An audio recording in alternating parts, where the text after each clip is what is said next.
खुशबाश शहज़ादा। तहरीर Oscar Wilde. शहर के मरकज़ी चौक में एक बुलंद मीनार पर खुशबाश शहज़ादे का मुजस्समा खड़ा था। ये शहज़ादा अपनी ज़िंदगी में अपनी रियाया के दिलों का मालिक था। उसकी हुकूमत का दौर उस मुल्क की तारीख का सबसे सुनहरी दौर कहलाता था। इसीलिए उसे ये एजाज़ मिला कि उसका मुजस्समा सोने की पतली चादरों से सजाया गया। उसकी आंखों में 2 चमकते ज़मरुद जड़े थे और उसकी तलवार के दस्ते पर एक सुर्ख याकूत जगमगा रहा था। शहर के लोग उसे देखकर न सिर्फ उसकी नेकियों को याद करते बल्कि उसकी खूबसूरती पर भी फरिफ्ता हो जाते। माएँ अपने बच्चों को उसके सामने ले जाकर कहती, देखो तुम्हें भी इसकी तरह नेक और खुशबाश बनना है। लोग उसकी मुस्कुराती हुई मूरत को देखकर कहते, ये कितना मुतमईन और खुश दिखता है। उसकी आंखों की चमक और होंठों पर मुस्तकिल मुस्कुराहट जैसे दुनिया के सारे दुखों से आज़ाद थी। एक रात एक फाख्ता जो अपने झुंड से बिछड़कर शहर में आ निकली, उस मीनार के करीब से गुजरी। सर्दियों से बचने के लिए वो अपने साथियों के साथ मिस्र की तरफ जा रही थी, जहाँ वो दरियाए नील के किनारों पर बसेरा करते थे। लेकिन रात गहरी हो चुकी थी और उसे आराम की ज़रूरत थी। उसने शहर का एक चक्कर लगाया और शहजादे के मुजस्समे पर नज़र पड़ते ही उसकी खूबसूरती से मसहूर हो गई। उसने फैसला किया कि वो उसके पाँव के दरमियान रात गुजारेगी। वहाँ ताज़ा हवा थी, शहर का खूबसूरत नज़ारा था और सर्दी से कुछ तहफ़्फ़ुज़ भी मिल रहा था। फाख्ता अपनी किस्मत पर नाज़ा थी। वो भी अपना सर परों में छुपाकर सोने ही वाली थी कि उस पर पानी का एक कतरा गिरा। उसने चौंक कर सोचा, उफ़, बारिश शुरू हो गई।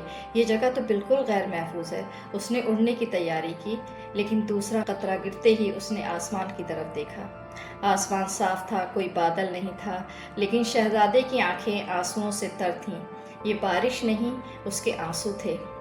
फाख्ता हैरान होकर बोली, तुम कौन हो? लोग मुझे खुशबाश शहजादा कहते हैं। अगर तुम खुशबाश हो तो ये आंसू क्यों?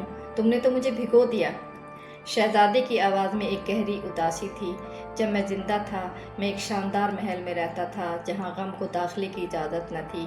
मैं फूलों के बागात में घूमता, रंग बिरंगे फानूसों की रोशनी में रक़्स करता और हर कोई मुझे खुश नसीब कहता। लेकिन अब इस बुलंद मीनार पर खड़े होकर मैं अपने शहर की हर गली, हर घर को देख सकता हूँ।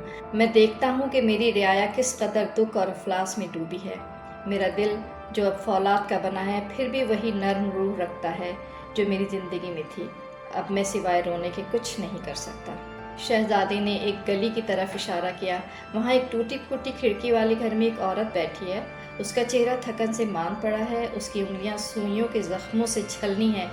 वो ज़रबफ्त के लिबास पर सितारे टाक रही है, जो कल शाही महफिल में मलका की कनीज़ पहनेगी।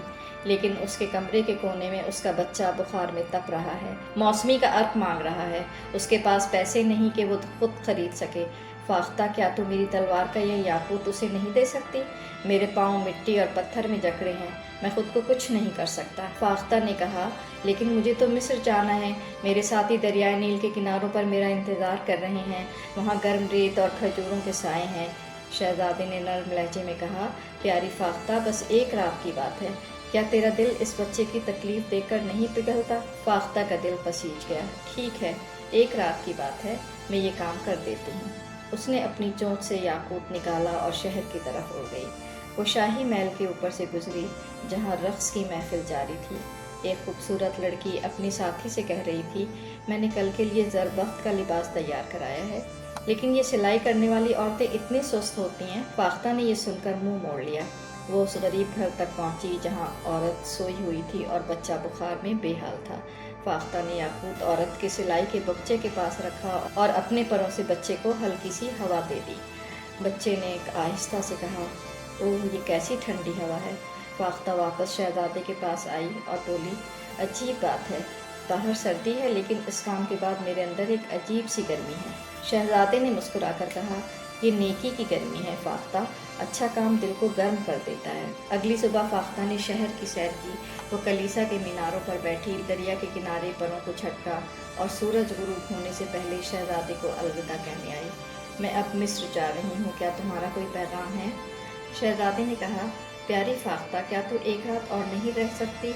वहाँ एक बोसीदा घर में एक लड़का अपनी किताब पर झुका हुआ है। उसके लैंप का तेल ख़त्म हो रहा है और सर्दी से उसका जिस्म कांप रहा है। वो एक नावल लिख रहा है, लेकिन उसे डर है कि वो उसे मुकम्मल नहीं कर पाएगा। کیا تو میری آنکھ کا یہ زمرد اسے نہیں دے سکتی؟ فاختہ نے کہا، لیکن پھر تو ایک آنکھ سے اندھا ہو جائے گا۔ شہزادے نے اصرار کیا، براہ کرم یہ کر دے۔ فاختہ نے زمرد نوچا اور اس لڑکے کے گھر جا کر اسے اس کی کتاب پر رکھ دیا۔ لڑکا خوشی سے اچھل پڑا۔ یقیناً کوئی میرا قدردان ہے، وہ بولا۔ فاختہ واپس آئی اور شہزادے سے کہا، اب میں جا رہی ہوں، سردی پڑ رہی ہے اور مجھے مصر پہنچنا ہے۔ شہزادے نے کہا، ایک آخری کام فاختہ، وہاں چوک میں ایک لڑکی ماچس کی ڈبیا بیچتی ہے، اس کی ساری ڈبیا گٹر میں گر گئی ہیں اور وہ سردی میں رو رہی ہے، اس کے پاؤں ننگے ہیں، سر پر کوئی ٹوپی نہیں، اس کا باپ اسے مارے گا، میری دوسری آنکھ کا زمرد اسے دے دے۔ فاختہ کی آنکھ بھر آئیں۔ نہیں شہزادے، اس سے تو تم بالکل اندھے ہو جاؤ گے، بس یہی میری آخری خواہش ہے، شہزادے نے کہا۔ فاختہ نے روتے ہوئے زمرد نوچا اور لڑکی کی ہتھیلی میں رکھ دیا۔ لڑکی خوشی سے ناچ اٹھی اور گھر کی طرف بھاگی۔ جب فاختہ واپس آئی، اس نے دیکھا کہ شہزادہ اب اندھا ہو چکا ہے۔ اس کا دل درد سے بھر گیا۔ شہزادے، اب تم اکیلے ہو، میں تمہیں نہیں چھوڑوں گی، میں یہیں رہوں گی، چاہے کچھ بھی ہو جائے۔ شہزادے نے منع کیا، نہیں فاختہ، تمہیں مصر جانا چاہیے، یہ سردی تمہارے لیے نہیں۔ لیکن فاختہ نے ضد کی، میں تمہارے ساتھ رہوں گی۔ وہ اس کے پاؤں کے پاس سو گئی۔ سردی بڑھتی گئی، نالیاں جم گئیں۔ فاختہ ہر روز شہر کی سیر کرتی اور شہزادے کو بتاتی کہ غریبوں کی حالت کتنی خراب ہے۔ شہزادے نے کہا، میرے جسم پر سونے کی پتھریاں ہیں، انہیں نوچ کر غریبوں میں بانٹ دے۔ فاختہ نے ایسا ہی کیا۔ اب شہزادے کا مجسمہ بدصورت ہو چکا تھا، نہ یاقوت تھا، نہ زمرد، نہ سونے کی چمک، اور فاختہ بھی کمزور ہو گئی تھی۔ سردی نے اسے توڑ دیا تھا، وہ اب اڑ بھی نہ پاتی تھی۔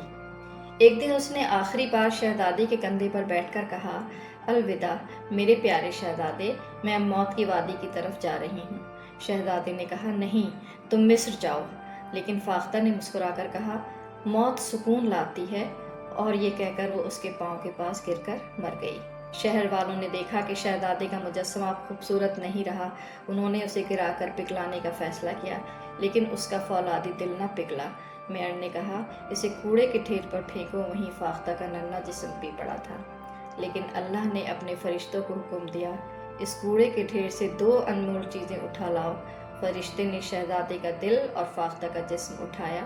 اللہ نے مسکرا کر کہا، یہ وہی ہیں جو مجھے محبوب